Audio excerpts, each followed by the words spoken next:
7 years में मैंने 36 companies को ट्रांसफॉर्म किया। आपकी कंपनी में सब कुछ अच्छा होना है तो जब ज़्यादा मेहनत करना, क्योंकि कभी क्या आएगा यू नेवर नो। तो हमेशा आपको प्लान बी हमेशा रेडी होना चाहिए।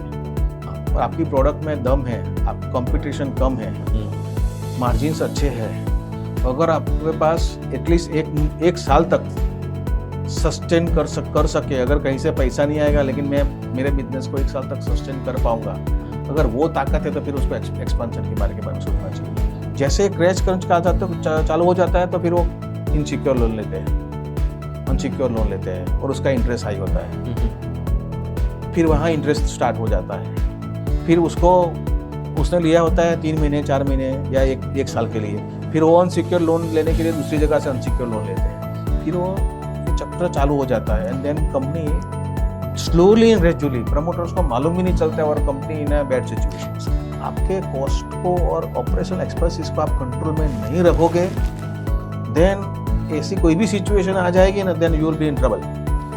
तो अगर आपका ऑपरेशन कॉस्ट कंट्रोल में है और आपका बिजनेस में ग्रोथ है तो मार्केट का तो इम्पैक्ट आपको होगा अगर ऐसी परिस्थिति, लेकिन इतना बड़ा इम्पैक्ट नहीं होगा। At least you can survive in a nice way. अगर आप कोई बिजनेस कर रहे हो, आपके पास ऑर्डर आता है पीओ, तो आप एडवांस तो मांगो।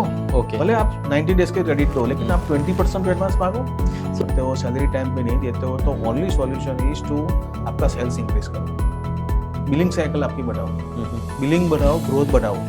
जैसे ही आपका सेल्स बढ़ेगा, कैश फ्लो धीरे धीरे आना स्टार्ट हो जाएगा। तो अगर आप प्रीपेड नहीं है एंड आपको लगता है कि मुझे कस्टमर से पैसा आ जाएगा और मैं वहाँ से मैं वेंडर को दे दूंगा पैसा, एम्प्लॉयज़ को दे दूंगा पैसा, तो वो 3 4 5 महीने चलेगा, लेकिन सडनली ब्रेक हो जाएगा कहीं से। तो आपके पास प्लानिंग होना बहुत जरूरी है कि भाई मेरी एम्प्लॉयज़ की सैलरी, मैंने जो लोन लिया है उसकी EMI, वो मेरी टॉप प्रायोरिटी है। जिसमें आपकी प्रोडक्ट की USP कुछ न कुछ तो होनी चाहिए, सबसे अलग हो। ये 3 चीज़ अगर कोई भी एंटरप्रेन्योर ध्यान में रखे तो उसका ग्रोथ पक्का है। नमस्कार दोस्तों, मैं हूँ आशीष ठाकर और आपका स्वागत है एक नए पॉडकास्ट में। और आज हम डिस्कस करने वाले बिजनेस, लीडरशिप, एंटरप्रेन्योरशिप के बारे में। और आज के हमारे खास गेस्ट है मिस्टर भावेश उपाध्याय। भावेश सर का एक्सपीरियंस है 27 ईयर्स का और उन्होंने बड़ी कंपनियों में काम किया है, जैसे कि कैडिला कंपनी में उन्होंने जनरल मैनेजर HR के पद पे काम किया है।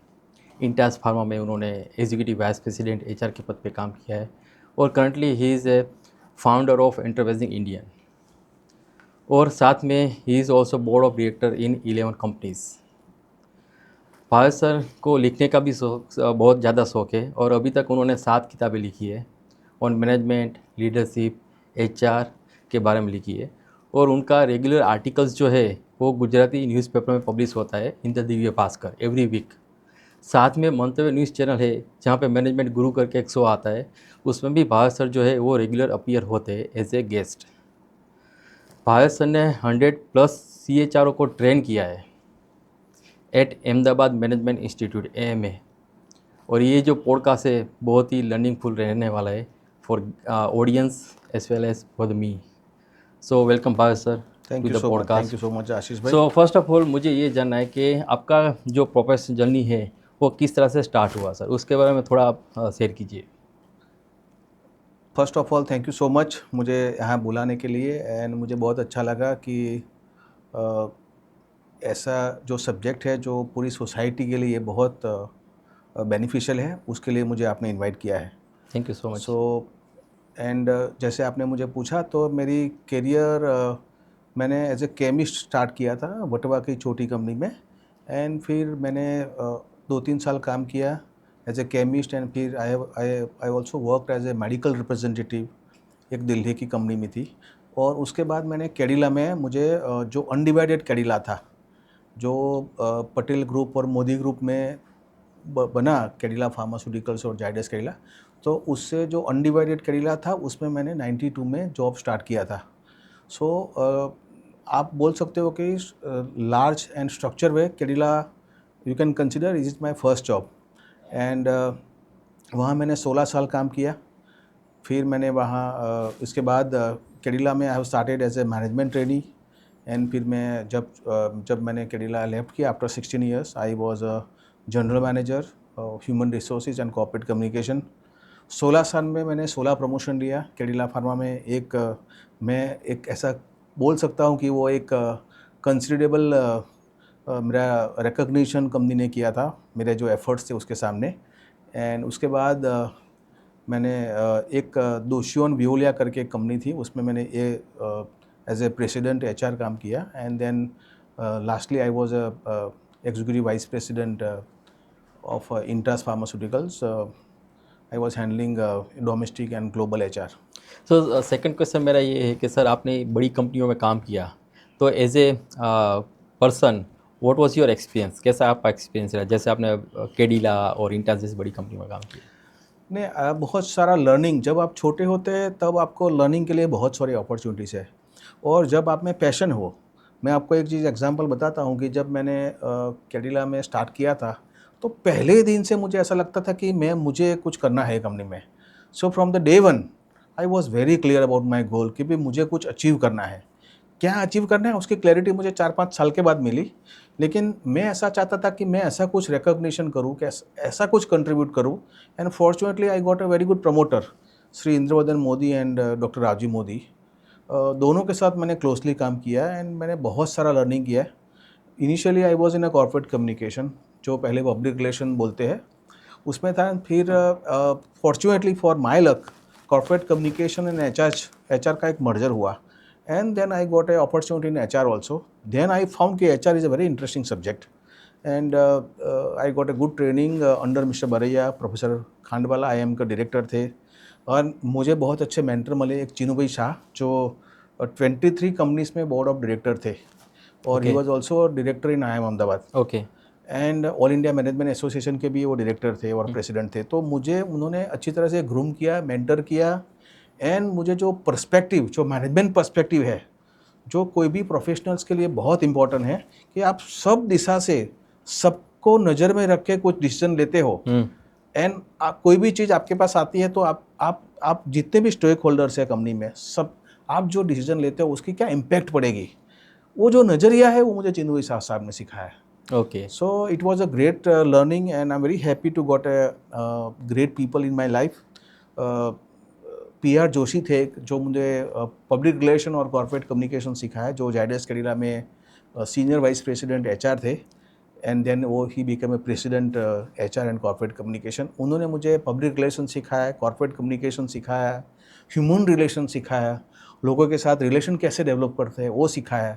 मिस्टर बरिया थे, उन्होंने मुझे HR सिखाया। राजीव मोदी जो कैडिला के ऑनर थे, उन्होंने मुझे boards perspective, management perspective, detail में कैसे जाते हैं कोई भी सिचुएशन में, एंड कोई भी सिचुएशन में कैसे उसको सॉल्यूशन लाते हैं, वो सब मैंने इंद्रवदन मोदी और डॉक्टर राजीव मोदी से सीखा। तो ये तो आपका एक्सपीरियंस रहा इन द कॉरपोरेट, बट उस मुझे ये जानना है कि ऐसा क्या इंस्पिरेशन आपको मिला that you have started enterprising Indian sir?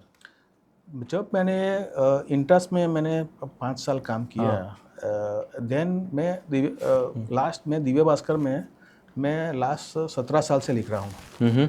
And मेरे आर्टिकल्स मेनली बिजनेस के ऊपर होते हैं कि भाई बिजनेस को कैसे मैनेज करे, एम्प्लॉयज़ को कैसे मैनेज करे, कंपनी को कैसे आगे बढ़ाए।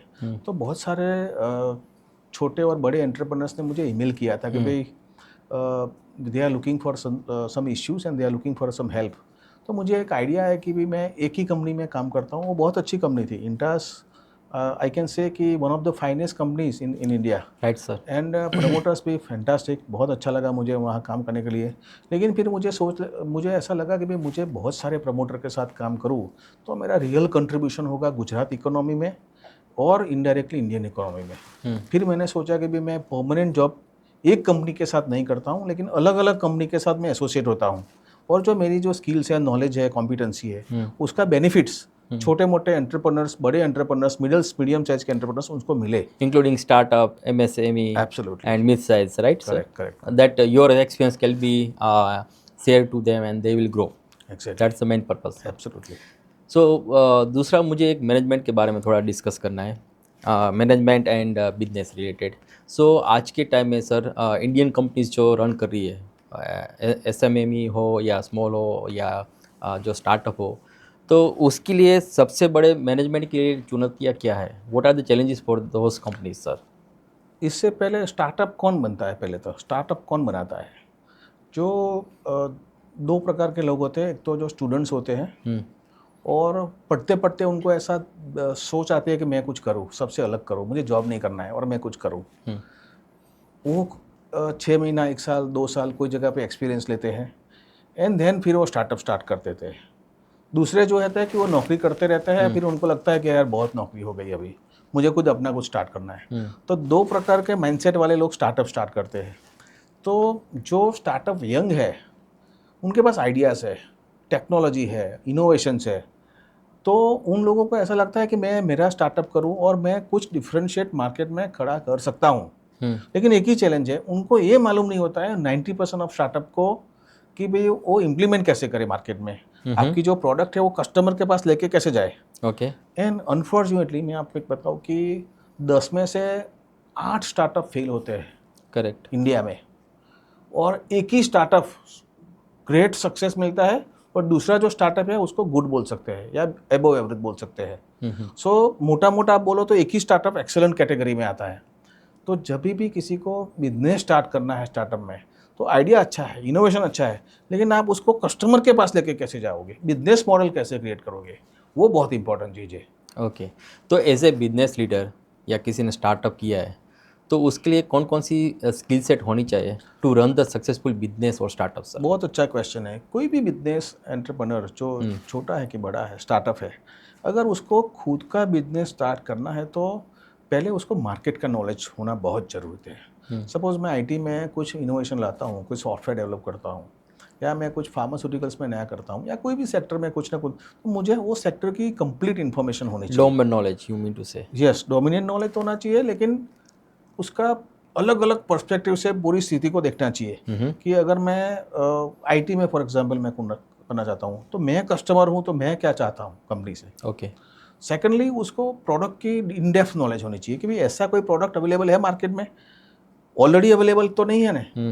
नहीं तो फिर मैं बहुत सारे मेहनत करूँगा और already someone is there in the market. या फिर मेरी को यूएसपी क्या है, मैं कम प्राइस में दे रहा हूँ, मैं कुछ इनोवेटिव प्रोडक्ट दे रहा हूँ, या फिर मैं मार्केट में कुछ डिफरेंशिएट क्रिएट करता हूँ। अगर वो जो ये 3-4 चीज़ की जो क्लैरिटी है, तो बंदा स्टार्टअप स्टार्ट कर सकता है। लेकिन अगर दूसरा करता है तो मैं भी करूँ, वो ज़्यादा नहीं चलेगा। तो कोई भी बिजनेस स्टार्ट करने के लिए एक आपके पास यूएसपी होना चाहिए, सेकंड आपके पास प्रोडक्ट नॉलेज इन डेप्थ होना चाहिए, और आपकी प्रोडक्ट और उसकी जैसी सिमिलरिटी प्रोडक्ट की मार्केट में हाल क्या है, कंडीशन क्या है, और तीसरा प्राइस। आप कितना भी अच्छा प्रोडक्ट दो, लेकिन अगर आपकी प्राइस कॉम्पिटिटिव नहीं होगी ना, तो फिर आप सक्सेसफुल नहीं होगे। ओके। तो ये 3 चीज़ का कोई भी स्टार्टअप को ध्यान रखना बहुत ज़रूरी है। And what you say about operation, human resource and finance sir? उसमें एक चीज़ है, अगर बंदे को सेल्स से, any business is a sales driven business. Right. अगर बिजनेस आता है तो फिर उसको सपोर्ट करने के लिए एक ऑर्गेनाइजेशन स्ट्रक्चर चाहिए। तो वो तो बहुत इंपॉर्टेंट है कि and any entrepreneur should know how to manage people.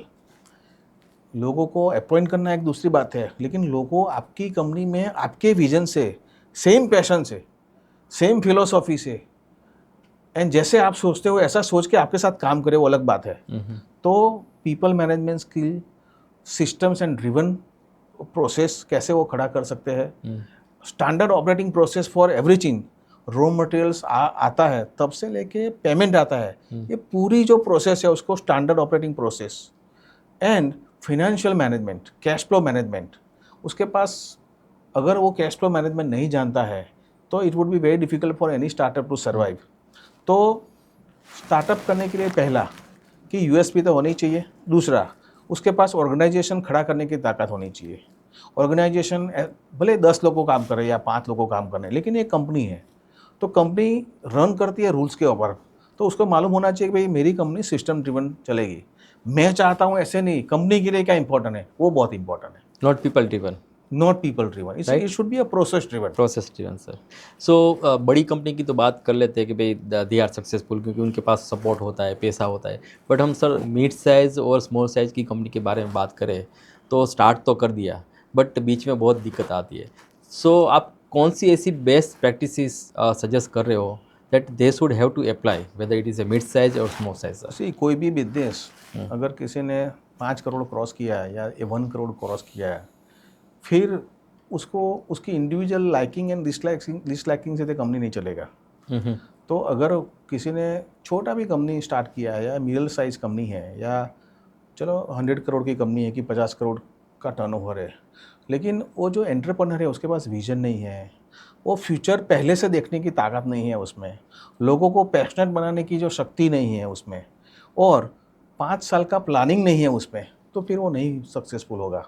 तो एक कि आपके पास कैश फ्लो मैनेजमेंट भी बहुत इंपॉर्टेंट है कि भाई मेरे पास नेक्स्ट 6 महीने तक मेरे एम्प्लॉयज़ की सैलरी करने का पैसा है कि नहीं है, वो बहुत इंपॉर्टेंट है। नहीं तो क्या है कि कभी भी पहले कैसा था कि कोई भी एक्सटर्नल फैक्टर पहले 4 साल के बाद आता था, अभी एवरी 13 मंथ्स कुछ ना कुछ मार्केट में एक्सटर्नल फैक्टर आपको बिजनेस को अफेक्ट करता है। whether it is regulatory guidance कुछ या भी, सब टैरिफ का बात कर लो, Right, बात कर लो या कुछ भी कर लो, कुछ ना कुछ तो इम्पैक्ट करता है आपके बिजनेस में। तो अगर आप प्रिपेयर्ड नहीं हैं एंड आपको लगता है कि मुझे कस्टमर से पैसा आ जाएगा और मैं वहाँ से मैं वेंडर को दे दूंगा पैसा, एम्प्लॉयज़ को दे दूंगा पैसा, तो वो 3-4-5 महीने चलेगा, लेकिन सडनली ब्रेक हो जाएगा कहीं से।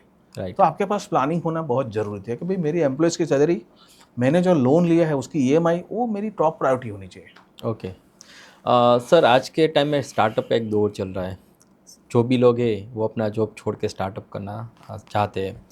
तो अगर किसी ने जॉब छोड़ना बना लिया है कि नहीं अभी मुझे छोड़ना है, वो स्टार्टअप स्टार्ट करना है, तो उसके पास कौन कौन सी स्किल सेट होनी चाहिए तो हम बोल सकते हैं कि वो स्टार्टअप स्टार्ट कर सकता है? पहली तो फर्स्ट रूल, किसी को भी बिजनेस करना है तो हार्ड वर्किंग उसके पास एबिलिटी होनी चाहिए। उसको लगता है कि मैं एकदम आराम से मैं स्टार्टअप चालू करूंगा, तो पॉसिबल नहीं है। कभी कभी लोग बोलते हैं, सब मैं सुनता हूँ कि भाई hard work is not sufficient, smart work भी होना चाहिए। तो what is right sir? Startup के लिए तो hard work is must. Okay.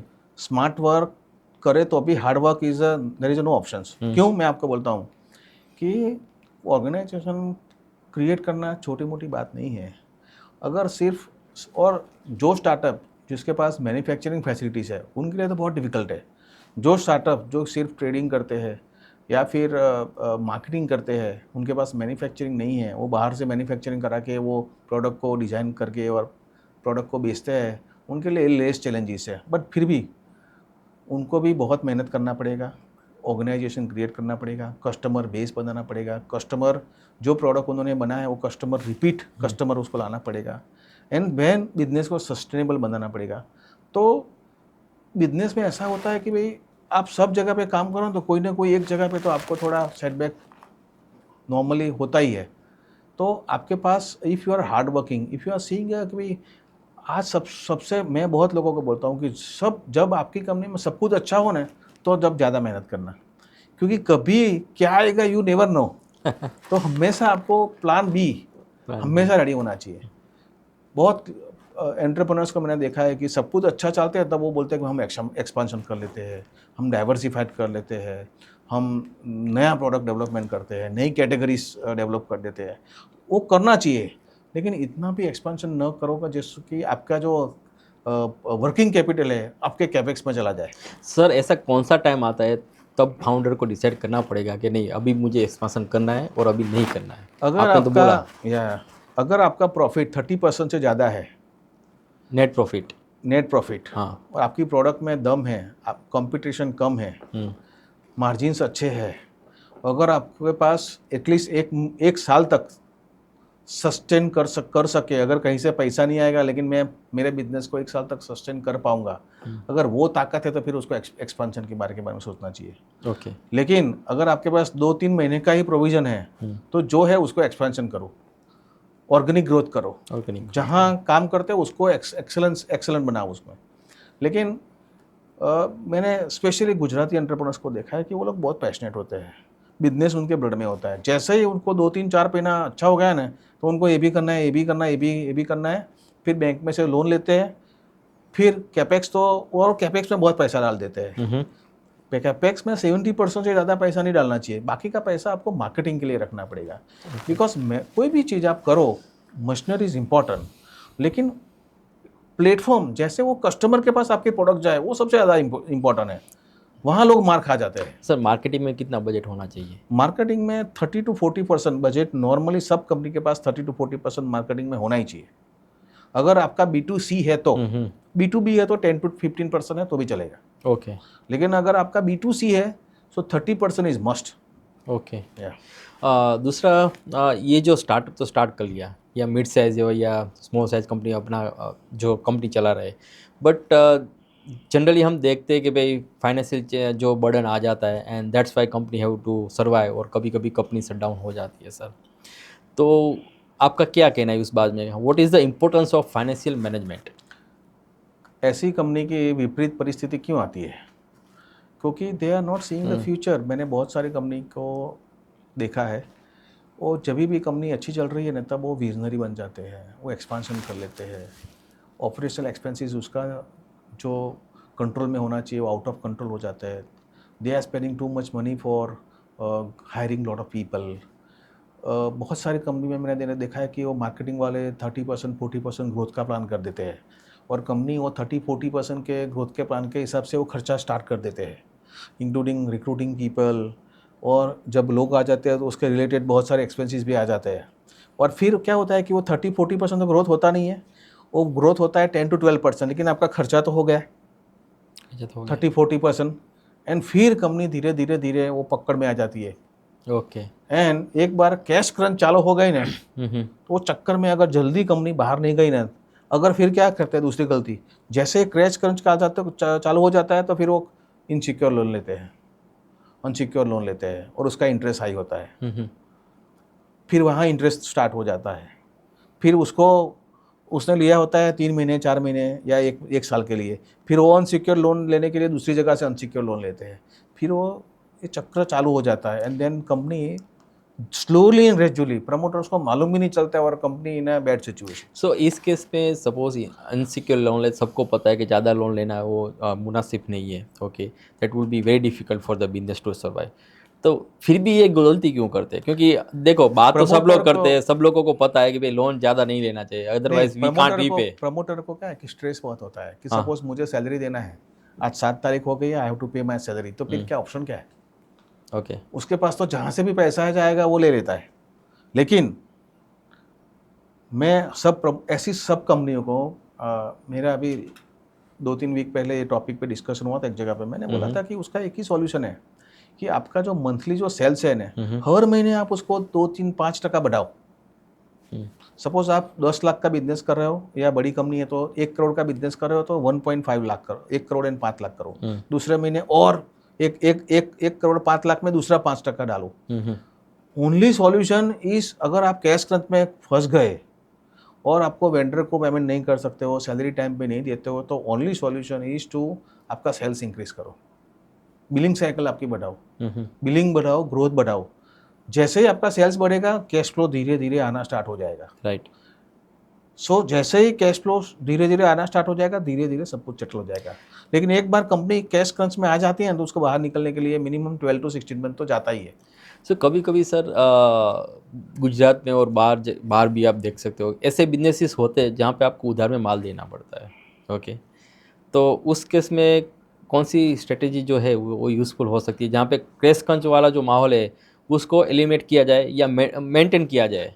नहीं, इंडिया की अगर बात करो ना तो सबको तो देना ही पड़ता है क्रेडिट में माल, लेकिन आपको मालूम होना चाहिए कि मैं कितना मार्जिन रखूँ। अगर मैं 30 दिन की क्रेडिट दूँ तो मेरा मार्जिन ही होना चाहिए। अगर मैं 60 डेज़ की क्रेडिट रखता हूँ तो मेरा मार्जिन होना चाहिए। 90 डेज़ का रख रहा हूँ तो मेरा मार्जिन ही होना चाहिए। बिकॉज अगर आपके पास पैसा नहीं आएगा कलेक्शन का, तो आप आपके पास पैसा नहीं है एंड आप इंटरेस्ट पे कर रहे हो दूसरे किसी का, तो आपको पहले तो एक स्ट्रैटेजी मैं सबको बोलता हूँ कि भाई आप कोई भी बिजनेस करो ना, एडवांस 10 to 30% 40%, जिसका भी अगर आप कोई बिजनेस कर रहे हो, आपके पास ऑर्डर आता है पीओ, तो आप एडवांस तो मांगो। ओके। भले आप 90 डेज के क्रेडिट दो, लेकिन आप 20% एडवांस मांगो। सो इस केस में, एडवांस केस में कभी कभी ये भी देखा जाता है कि एडवांस लेने के टाइम बहुत सारे जो व्यापारी है वो डिस्काउंट भी देते हैं ओनर, तो वो सही है या गलत है? नहीं, अगर एडवांस 50% से ज़्यादा है तो कंपनी डिस्काउंट दे सकती है, बिकॉज अल्टीमेटली वो जो 90 डेज का उसको जो क्रेडिट देना है, वो जो बेनिफिट्स है अभी वो डिस्काउंट दे देती है। लेकिन मैं आपको बोलूँ, देर आर बहुत सारी फाइनेंशियल इंस्टीट्यूशंस है, वो आपको पीओ के ऊपर पैसा देती है कि चलो आपका एक पीओ है, लेट्स से कि 100 रुपये का एक पीओ है, आप उसमें आपका 20% प्रॉफिट है, तो वो पीओ के सामने आपको पैसा देती है, और जैसे ही पीओ का पैसा जाएगा you have to pay that money to that. Okay. तो फाइनेंशियल इंस्टीट्यूशंस, तो ये सबसे अच्छा है। लास्ट 3-4 साल से मैं देख रहा हूँ। तो प्रमोटर को भी ऐसा है कि चलो मैं 15-20% कमाता हूँ तो 5% भले फाइनेंशियल इंस्टीट्यूशन ले जाए, लेकिन मेरे पास 10% तो आता है। राइट। वो पैसा है मैनेजमेंट करने के लिए, मुझे कोई स्ट्रेस नहीं है, मुझे अनसिक्योर लोन नहीं लेना पड़ता है, मुझे वेंडर्स को पेमेंट में टाइम पे नहीं देता हूँ, या वेंडर्स मुझे बहुत फॉलोअप करते हैं, या मुझे ज़्यादा प्राइस दे के मुझे आरएम परचेस करना पड़ता है, आरएम एंड पीएम, तो उसमें से वो बाहर निकल जाता है। सो मेरा पॉइंट है, अगर आपका एंटरप्रेन्योर या बिजनेस लीडर थोड़ा इनोवेटिव है, थोड़ा मार्केट की इन्फॉर्मेशन ज़्यादा है उसके पास, ऐसे ऐसे टूल्स अवेलेबल है, अगर वो उसका सही इस्तेमाल करेगा तो डेफिनेटली वो कैश क्रंच में से बाहर आ जाएगा। ओके। तो अभी आपने जो बताया उस बेस पे मेरा दूसरा क्वेश्चन है रिगार्डिंग द क्रेडिट। तो कभी कभी ये होता है कि हम क्रेडिट देते और अच्छे वेंडर होते तो उसको और भी क्रेडिट देते हैं, तो हमको कब लिमिट करना चाहिए एज ए बिजनेस ओनर, कभी हमको क्रेडिट स्टॉप करना है टू सर्वाइव द फाइनेंशियल इसमें क्या होता है कि रियल इश्यू क्रेडिट का नहीं है, जो कॉस्टिंग करता है ना बंदा, जो कंपनी में आपकी प्रोडक्ट कौन से रेट पे सेल करनी है, अगर उसको मालूम, नॉर्मली क्या एक तकलीफ है यहाँ कि जो कॉस्टिंग करता है ना, उसको कभी बताया नहीं जाता है कि उसको कौन से कस्टमर को देनी है और कितना क्रेडिट वो कस्टमर को देने वाला है। तो मोस्ट ऑफ द कंपनीज वो एक ऐसी बहुत बड़ी भूल करते हैं कि एक प्रोडक्ट के लिए कॉस्टिंग आता है तो वो कोई प्रोडक्ट के एडवांस पैसा देता है तो उसको उसके लिए भी सेम कॉस्टिंग, कोई 60 डेज या 90 डेज के बाद पैसा देता है उसके लिए भी सेम कॉस्टिंग। तो जो बंदा कॉस्टिंग हैंडल कर रहा है कंपनी में, उसको मालूम होना चाहिए कि भाई मैं वो कंपनी के लिए जो कॉस्टिंग दे रहा हूँ जो मुझे 3 महीने के बाद पैसा देने वाली है, और मैं वो कंपनी के लिए कॉस्टिंग दे रहा हूँ जो मुझे एडवांस पैसा दे रही है। ओके। तो अगर वो 90 डेज के बाद पैसा दे रही है तो उसको 90 डेज वाले को कॉस्टिंग उस तरफ से देनी पड़ेगी जिससे उसका मार्जिन उसका प्रोटेक्ट रहे। ओके। तो वहाँ कंपनी गलती करती है। एंड सेकेंडली क्रेडिट तो देना पड़ेगा। आप अगर आपकी प्रोडक्ट में यूएसपी नहीं है, कॉमोडिटी है, तो क्रेडिट तो देना पड़ेगा। लेकिन आपको मालूम होना चाहिए कि भाई लेट्स से एग्रीकल्चर फील्ड है पूरे इंडिया में, तो पूरे एग्रीकल्चर फील्ड में क्रेडिट पे ही बिजनेस चल रहा है। Right sir. पहले 30 दिन की थी, अभी तो 100 डेज की क्रेडिट हो गई है, 90 डेज की क्रेडिट हो गई है, और आपका मार्जिन 10-15% होता है, उसमें से भी 5% लोग आपको पैसा नहीं देते हैं। राइट। तो फिर आपको राइट ऑफ करना पड़ता है। तो ऐसे इंडस्ट्री को साथ मिलकर सबको सोचना पड़ेगा कि भाई इतना बड़ा लंबा क्रेडिट देने की ज़रूरत है कि नहीं है। अभी तो क्या है कि कंपटीशन ज़्यादा है, अगर मैं नहीं दूंगा तो दूसरा कोई क्रेडिट दे देगा तो लोग उससे परचेस करेंगे।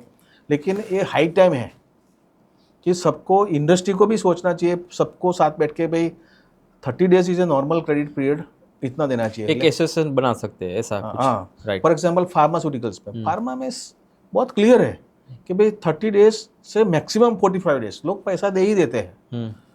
90 डेज का तो कोई बात ही नहीं करता है। Okay. But there are agriculture industries और लेट्स से कि सिरामिक इंडस्ट्रीज, वहाँ क्रेडिट का बहुत लंबा लंबा लंबा रेशियोज है।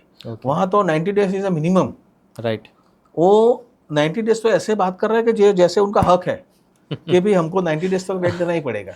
राइट। सो सिरामिक है, एग्रीकल्चर है, ऐसे बहुत सारे ऑटोमोबाइल्स है, बहुत क्रेडिट देनी पड़ती है। तो वो इंडस्ट्रीज को इसके बारे में सोचना चाहिए, इंडस्ट्री एसोसिएशन को उसके बारे में सोचना चाहिए कि दे आर नॉट हेल्पिंग। उनके जो एसोसिएशन में जो भी कंपनी है उनको अल्टीमेटली उनको हेल्प करना पड़ेगा। नहीं तो क्या है कि मैं कम क्रेडिट दे रहा हूँ, दूसरा कोई ज़्यादा क्रेडिट दे रहा है, तो लोग वहाँ चले जाएंगे। राइट। तो सबको साथ बैठ के सोचना पड़ेगा ऐसे ऐसे इंडस्ट्री। ओके। दूसरा मेरा क्वेश्चन रिगार्डिंग द फाइनेंस और इकोनॉमिक्स। सो इकोनॉमी में ये होता है कि हर 5 साल 10 साल 7 साल में एक साइकिल आता है जहाँ पे अप जाता है डाउन जाता है। अप जाता है दैट इज़ फाइन, बट कभी कभी इकोनॉमी साइकिल में डाउन जाता है। ओके, इकोनॉमी डाउन होती है ग्लोबली और पर्टिकुलर कंट्री की जहाँ पे आप बिजनेस कर रहे हो, तो उस केस में एज ए बिजनेस ओनर किसी को सर्वाइव करना हो, वो रेडी रखना हो, तो किस तरह से कर सकता है सर? Very important question. एक तो जितने भी आपकी जो कॉस्ट है कंपनी को कौन मारता है? Operational expenses. करेक्ट। सो अगर let's say man power cost की मैं बात करता हूँ, तो पहले ऐसा था कि 8% से ज़्यादा man power cost manufacturing industries में नहीं था। लेकिन अभी आप कोई भी इंडस्ट्री को देख लो, वो 12-13% हो गई है उनकी कॉस्ट। बहुत दूसरी बात कि अगर आपके कॉस्ट को और ऑपरेशनल एक्सपेंसेस को आप कंट्रोल में नहीं रखोगे, देन ऐसी कोई भी सिचुएशन आ जाएगी ना, then you will be in trouble. तो अगर आपका ऑपरेशन कॉस्ट कंट्रोल में है और आपका बिजनेस में ग्रोथ है, तो मार्केट का तो इम्पैक्ट आपको होगा अगर ऐसी परिस्थिति, लेकिन इतना बड़ा इम्पैक्ट नहीं होगा। At least you can survive in a nice way. Okay. लेकिन आपकी ऑपरेशनल कॉस्ट ज़्यादा है, आपका मार्जिन्स कम है। मैंने बहुत सारी मैन्युफैक्चरिंग इंडस्ट्रीज में देखा है, लेट्स से टेक्सटाइल और वुवन इंडस्ट्रीज, उसमें मार्जिन 3 से 4% है। ऐसी सिचुएशन में अगर एक बार भी रिसेशन आ गया और एक बार कुछ बैड इकोनॉमी आ गई, तो they are in a big trouble. Correct. उन ऐसी इंडस्ट्रीज के लिए तो मैं ऐसा ही बोलता हूँ कि भाई अपना कॉस्ट को कम रखो, ऑपरेशन कॉस्ट लिमिट में रखो। अगर आप 8% आपकी मैन पावर कॉस्ट होनी चाहिए, तो आप 6% का टारगेट लेके पकड़ो। ओके। कम लोग रखो, लेकिन कैपेबल लोग रखो, राइट। कॉम्पिटेंट लोग रखो। सबको लगता है कि मेरे पास आदमी कम है, आप कोई भी डिपार्टमेंट में पूछोगे तो उसको ऐसा ही लगता है कि मेरे पास आदमी कम है, लेकिन अगर आपको एनालिसिस करे, एफिशिएंसी नहीं होती। Efficiency, right. तो ऐसा लोग ज़्यादा ही होते हैं। तो हायरिंग बहुत इंपॉर्टेंट है, and people make the difference. Correct. कोई भी ऑर्गेनाइजेशन में पीपल मेक द डिफरेंस। तो सही लोग लाओ, राइट टाइम पे लाओ, एंड आपकी ऑपरेशन कॉस्ट को कंट्रोल करो। Likewise raw materials cost, packaging cost, सब में कंपेयर टू लास्ट ईयर 2% से इंक्रीज नहीं होना चाहिए। और आपका मार्जिन 10% है, तो आपकी कॉस्ट में 3% से आपकी जो, अगर आपका मार्जिन 10% है, आपका ग्रोथ 10% है, तो आपकी जो कॉस्ट है वो 3% से ज़्यादा नहीं होनी चाहिए operation cost compare to last year. Okay. तो ये सब थंब रूल अगर एंटरप्रेन्योर्स को मालूम है, बिजनेस लीडर को, तो कोई इश्यू नहीं है। राइट। अगर नहीं मालूम है, अवेयरनेस नहीं है, तो they are in a problem. Okay sir. Next जो हम डिस्कस करने वाले regarding the future of business. So आज के टाइम में सर एआई ऑटोमेशन का जो टाइम है वो चल रहा है। Okay, you know and everyone is aware. So उस केस में एज ए लीडर आप एचआर और जो लीडरशिप में कौन से चैलेंजेस जो है और चेंजेस जो है वो देख रहे हो? Challenges plus changes. मैं ज़्यादा चैलेंजेस नहीं देख रहा हूँ, because I am seeing AI और ChatGPT, they are helping hand basically. Correct. जो पहला काम 2 घंटे में होता था, अभी वो 2 मिनट में हो रहा है। So it indirectly they are helping us for increasing the productivity. पहले मुझे याद है 3 साल पहले मैं अगर कोई बिजनेस प्रपोजल बनाता तो मुझे 1 घंटा तो चाहिए था। अभी वो बिजनेस प्रपोजल 10 मिनट में बन जाती है। So it is helping me for increasing the productivity. मैं आपको एक एग्जांपल देता हूँ कि सपोज अगर आप एचआर में हो और अगर आपको एआई के यूज़ से लास्ट 3 साल का अगर ट्रेंड आपको मालूम चल जाए, और एआई ये भी बता सकता है कि 3 साल में कौन सा एरिया में लोग चले जाते हैं ज़्यादा, कौन से टाइम पे लोग चले जाते हैं, कहाँ एट्रिशन हाई होता है, एंड फिर वो एआई बेंचमार्क भी करता है इंडस्ट्री के साथ, and they are giving us a great data. तो प्रोडक्टिविटी तो बढ़ती है। आप चैलेंजेस, बहुत सारे लोग चैलेंजेस की बात करते हो, वो मीडियोकर लोग, एवरेज लोग जो काम नहीं करते हैं, उनको ऐसा डर लगता है कि अरे यार मैं एक्सेल शीट बना रहा था मॉर्निंग से इवनिंग तक, और मैं मॉर्निंग में आता हूँ, लंच करके शाम को चला जाता हूँ। उन लोगों को इश्यूज है। ओके। जो लोग इनोवेटिव है, आउटस्टैंडिंग परफॉर्मेंस है, उनके लिए तो हेल्पिंग हैंड है। बट जो लोग टाइम पास कर रहे हैं ना, उसके लिए थोड़ा चैलेंजेस आप बोल सकते हो। People need to align with the AI and they have to hands on the with AI. AI का यूज करना ही पड़ेगा आज नहीं तो कल, बिकॉज मार्केट यूज कर रहा है। आप मार्केट से पीछे मत चले जाओ। ओके। आपको मार्केट से आगे रहना है। Irrespective of any industry sir, you are irrespective of any industries, okay, आपको मार्केट से हमेशा आगे रहना चाहिए। अगर आप मार्केट यूज कर रहे हैं और आप अभी भी ओल्ड मेथड्स यूज कर रहे हैं, तो आप पीछे चल जाओगे मार्केट से। ओके। तो ये सर एआई ऑटोमेशन चल रहा है, इकोनॉमी का कभी कभी प्रेशर आ जाता है, तो अगले 5 साल में about Indian economics and India के बिजनेस के बारे में आपका क्या प्लान है? Indian economy, what's the growth? Yes absolutely, Indian economy is going to be boom. क्यों? मैं आपको बोलता हूँ कि भारतीय लोग मल्टीटास्किंग बहुत अच्छी तरह से कर सकते हैं। अगर आप डेवलप कंट्रीज में देखो, यूएसए, यूके और यूरोप, वहाँ एक लोग एक ही काम करते हैं। यहाँ एक बंदा 3-4 काम कर सकता है। सो टैलेंट ज़बरदस्त है इंडिया में, मल्टीटास्किंग ज़्यादा है, सोचने की शक्ति ज़्यादा है, मेहनती भी है इंडियन लोग, प्लस कोई भी इंडस्ट्रीज ऐसा मैंने अभी तक देखा नहीं है लास्ट 3-4 साल में कि उनको ऐसा इतना बड़ा तकलीफ हो गया कोई भी सिचुएशन में। चैलेंजेस तो आती रहेगी, बट इंडिया का ग्रोथ फॉर श्योर है। Government is also positive, proactive है, इंडस्ट्री इज ऑल्सो पॉजिटिव। आपको मैं बोलता हूँ 20% हमारा एग्रीकल्चर इंडस्ट्री का कंट्रीब्यूशन है, उसमें भी कितने सारे इनोवेशन आ रहे हैं। सो जो प्रोडक्टिविटी एग्रीकल्चर का जो पहले 5 साल पहले थी, वो अभी आप देखो जितने भी इनोवेशन आ रहे हैं एग्रीकल्चर इंडस्ट्रीज में, तो प्रोडक्टिविटी कितनी बढ़ गई अभी। राइट। लाइकवाइज सब इंडस्ट्रीज में इतना इनोवेशन आ रहा है, इतना टेक्निकल इनपुट्स आ रहा है, तो सब जगह पे प्रोडक्टिविटी में ग्रोथ है। तो मुझे नहीं लगता कि इंडिया को कोई इश्यू है। लेकिन ध्यान रखने की क्या चीज़ है, एक मुझे हमेशा कंपेयर टू लास्ट ईयर मुझे 20% तो ग्रोथ मुझे चाहिए ही चाहिए। वो अगर एंटरप्रेन्योर ठान ले, और कॉस्ट मेरी 5% से ज़्यादा बननी नहीं चाहिए कंपेयर टू लास्ट ईयर। वो 2 थंब रूल पकड़ ले कोई, तो मुझे लगता है total cost you mean to say, मैं ऑर्गेनाइजेशन चलाने की जो मेरी कॉस्ट है, total operation cost compare to last year, वो मिनिमम 2% से 5% से ज़्यादा नहीं बढ़नी चाहिए। और मेरा जो बिजनेस है compare to last year minimum 20% मुझे ग्रोथ चाहिए। Okay sir. So as a person आप इतना हार्ड वर्क और स्मार्ट वर्क तो करते हो, बट ऐसी कौन सी चीज़ है जो आपको इंस्पायर करती है और एनर्जी जो है वो आती है? क्योंकि you are just working as a board of director with 11 companies, book लिखते हो, पॉडकास्ट में जाते हो, न्यूज़ चैनल में जाते हो, एवरी वीक आर्टिकल्स लिखते हो।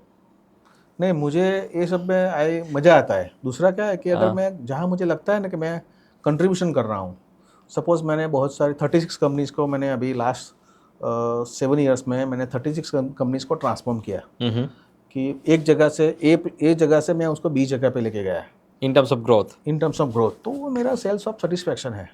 तो काम करना मेरा पैशन है, कंट्रीब्यूशन करना मेरा लाइकिंग है और डिटर्मिनेशन है। एंड सेकेंडली मैं बहुत रीडिंग अच्छा करता हूँ, अच्छा मेडिटेशन करता हूँ, अच्छा वॉकिंग करता हूँ। एंड लोग घूमने के लिए बाहर जाते हैं, ब्रेक लेते हैं, मैं भी करता हूँ, लेकिन वो मेरा ऑब्जेक्टिव नहीं है। मैं 24/7 खुश रहना चाहता हूँ। आप let us live for today, ज़्यादा फ्यूचर के बारे में सोचना नहीं है, पास्ट के बारे में सोचना नहीं है, आज की बात करो और खुश रहो। एंड लेने की नहीं लेकिन देने की कुछ भावना रखो, तो आपको मज़ा आ जाएगा। Right sir. एक कोई टिप्स और advice for the young professional and business owner को आप देना चाहते हो सर? मैं यंग प्रोफेशनल्स को एक चीज़ बहुत एडवाइस देना चाहता हूँ, क्योंकि मैं बहुत सारे एग्जांपल देता हूँ कि उनको थोड़ा डिटेलिंग में जाने की ज़रूरत है। मैं बहुत सारे 3rd generation and 4th generation को मेंटरिंग कर रहा हूँ। They are not going into depth, slightly उनका अप्रोच कैजुअल है, तो उनको इन डेप्थ में जाने की ज़रूरत है, थोड़ा सिंसियर रहने की ज़रूरत है, और टाइम मैनेजमेंट उनको ज़्यादा फोकस करने की ज़रूरत है। अगर वो 3 चीज़ यंग प्रोफेशनल्स करे तो मेरे ख्याल से अच्छी तरह से वो कंट्रीब्यूट कर सकते हैं, अच्छी तरह से लाइफ मैनेज कर सकते हैं, एंड अच्छी तरह से उनका ग्रोथ भी हो सकता है। And another tips about the business owner हमेशा पैशनेट होना चाहिए, हमेशा आउटस्टैंडिंग इनोवेटिव पर्सन होना चाहिए। एंड कोई भी बिजनेस में आपकी प्रोडक्ट की यूएसपी कुछ ना कुछ तो होनी चाहिए, सबसे अलग हो। ये 3 चीज़ अगर कोई भी एंटरप्रेन्योर ध्यान में रखे तो उसका ग्रोथ पक्का है। And last thing about the entrepreneurship, अगर कोई एंटरप्रेन्योरशिप स्टार्ट कर रहा है तो उनके लिए आपका एडवाइस और टिप्स सर? बस पैशन रखो, डिटेलिंग में जाओ, ऑर्गेनाइजेशन स्ट्रक्चर करना है, स्ट्रक्चर खड़ा करना है, आपको विजन होना चाहिए, फ्यूचर देखने की आप में ताकत होनी चाहिए, एंड ग्रोथ ओरिएंटेड पर्सनालिटी होनी चाहिए। एंड मैं सोसाइटी में और इकोनॉमी में कंट्रीब्यूट करने जा रहा हूँ, ऐसा थिंकिंग चाहिए, तो मेरे ख्याल से एंटरप्रेन्योरशिप के लिए बहुत बढ़िया हो जाएगा। Okay, thank you so much for your time sir. Thank ये you so डिस्कशन much. बहुत इंटरेस्टिंग रहा एंड बहुत यूजफुल अच्छा रहेगा लगा। Sir. Thank you so much sir. Thank you so much.